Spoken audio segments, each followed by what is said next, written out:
আসসালামু আলাইকুম এভরিওয়াল, কেমন আছেন?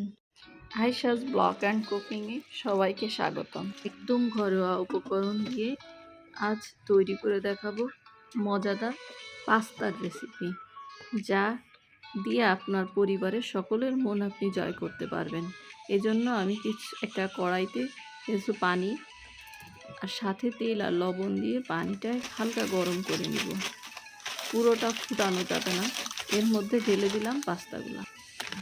ঘড়ি ধরে 5 মিনিট সেদ্ধ করে নিব। 5 মিনিটের ভিতর আপনাকে দেখতে হবে 80% আপনার পাস্তাটা ফুটেছে কিনা। 80% ফুটলেই হবে, 100% সিদ্ধ করা যাবে না। বাকিটা আমরা সসের সাথে দিয়ে রান্না করব, তখন সেদ্ধ হবে। অনেকেরই এই সমস্যাটা হয়, যেটা পাস্তা বেশি সেদ্ধ হয়ে গেলে স্বাদটাই নষ্ট হয়ে যায়। এরপর 80% সেদ্ধ হলে ঢেলে নিব। ঢেলে নিয়ে পানি ঝরিয়ে নিব। এখানে একটা ভুল আমরা করি, ঠান্ডা পানি দিয়ে ধুই। কখনোই ঠান্ডা পানি দিয়ে ধোয়া যাবে না, তাহলে এর স্বাদটা নষ্ট হয়ে যাবে। অন্য একটি বাটিতে আমরা সসটা রেডি করে নিব। এজন্য 1.5 চামচ কর্নফ্লাওয়ার নিলাম। আপনারা পরিমাণ মতো নেবেন, আপনাদের পাস্তার পরিমাণ অনুযায়ী নেবেন। তার মধ্যে দিয়ে দিব 1 টিস্পুন সয়া সস।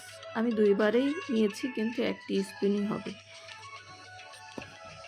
তার ভিতর দিয়ে দিব টমেটো সস। আমি টমেটো সস প্রাণেরটা ইউজ করেছি,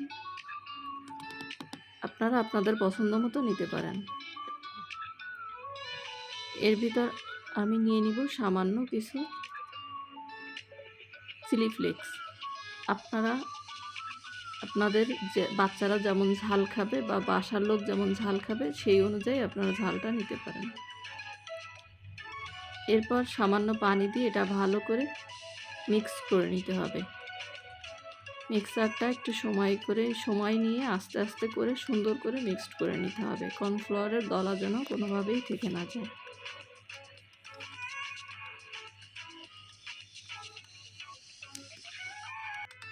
এবার এটা এক সাইডে রেখে দিয়ে এবার চুলাতে একটি প্যান বসিয়ে নিব।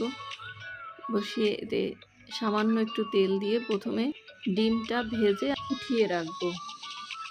সামান্য একটু লবণ দিয়ে ডিমটা ভালো করে ভেজে নিব, কেননা ডিম মাঝে দিলে বা শুরুতে দিলে ডিমের একটা আলাদা গন্ধ বের হয়।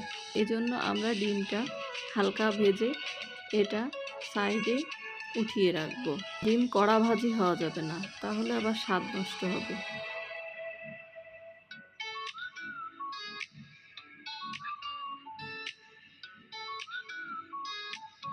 এখন ওই প্যানের ভিতরে আরেকটু তেল দিয়ে কিউব করে কেটে রাখা কিছু পেঁয়াজের টুকরো দিয়ে দিব এবং সামান্য কিছু রসুন কুচি দিয়ে এটাকে হালকা হাতে একটু নাড়াচাড়া করতে হবে।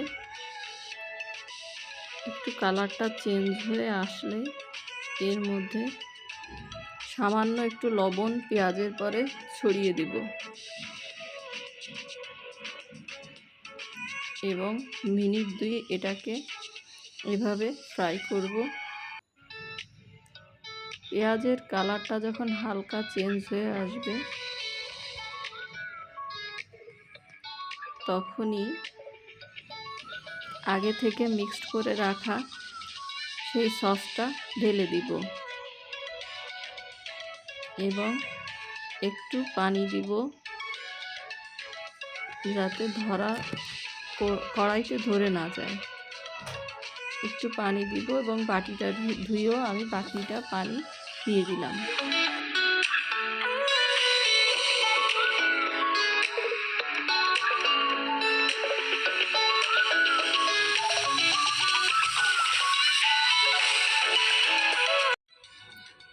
এখন আগে থেকে ভেজে রাখা সেই ডিমটা দিয়ে দিব।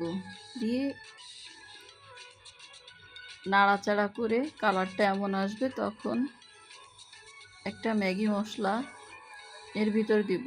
আপনাদের পাস্তার পরিমাণ অনুযায়ী দিবেন। আমি একটা এখানে দিয়েছি, আমার পাস্তার পরিমাণ কম, তাই বেশি হলে আপনারা আরেকটু বাড়িয়ে দিতে পারেন। এবার সেদ্ধ করে রাখা পাস্তাটাও এর মধ্যে দিয়ে দিব। দিয়ে 10 সেকেন্ডের মতো নাড়াচাড়া করতে হবে। তাতেই আমাদের রেডি হয়ে যাবে মজাদার পাস্তা রেসিপিটি। দেখেন আমার কনসিস্টেন্সি কেমন আসছে।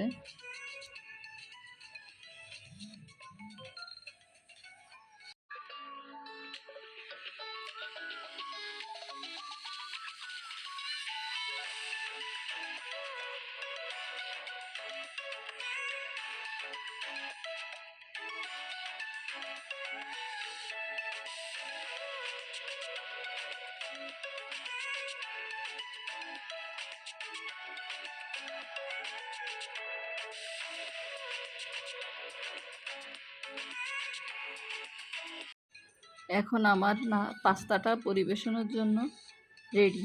এই অবস্থায় ঢেলে নিব। সার্ভিং ডিশে ঢেলে নিলাম। আমি আমার বাচ্চার বক্সে টিফিন দিব, তাই বক্সেই ঢেলে নিলাম। এমন মজাদার পাস্তা রান্না করে আপনারাও খেয়ে টেস্ট করে জানাতে পারেন কেমন হলো। Thank you.